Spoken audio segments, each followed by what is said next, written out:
out of puff. The express is a long, heavy train. Gordon usually pulls it, but only as far as the other railway. Another engine takes the coaches from there to London.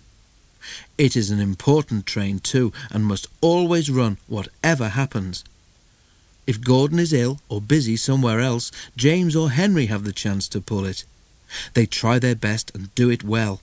Too well, perhaps, because sometimes the importance of the occasion goes to their smoke boxes and makes them boastful. One day Henry was feeling pleased with himself. He had run the express to time, and the fat controller had congratulated him. "I don't know what the fat controller would do without me," he said importantly in the shed that evening. "Have a care," warned Douglas. "Too much puff about yourself, and you'll maybe run out of puff one day." "Pooh," scoffed Henry. "I pulled 2 trains and a failed diesel once, and the fat controller said I was an enterprising engine." "Aye, I mind it well," agreed Donald. "I took the goods train on, you recall, but Dougie is right. Puff goes before a fail."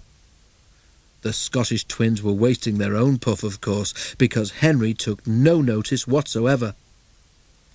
A little later, the railway had to begin using a new sort of coal. It was dusty and burned with clouds of thick black smoke. The fat controller was cross, and the engines didn't like it either. "Filthy rubbish," they grumbled. The new coal made more ash too.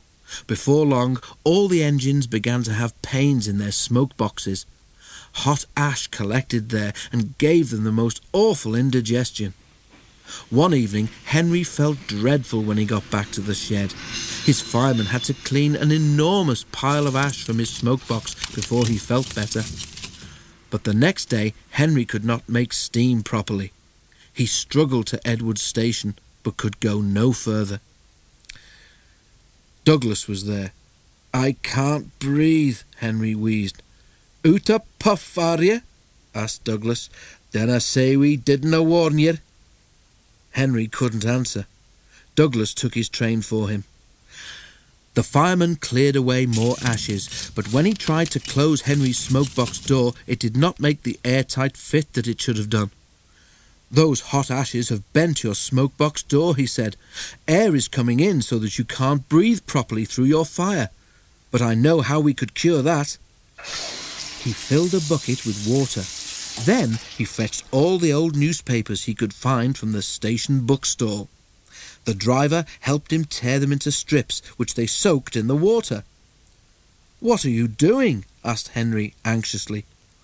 "Making something called papier-mâché," explained the driver. "When this paper is soggy enough, we shall paste it in your air leak so that you can breathe better. It won't last forever, but it will get us home." "Oh," said Henry unhappily. His driver was right. When the job was done, Henry felt much better, and even the driver and fireman were surprised how well he steamed. "We'll have to get the fat controller to make it permanent," they joked. Henry went very carefully and reached the shed without mishap. His story was there before him, of course. Donald and Douglas didn't say anything, but now and then made sort of breathless, puffing noises. Henry thought they must have a very odd sense of humour.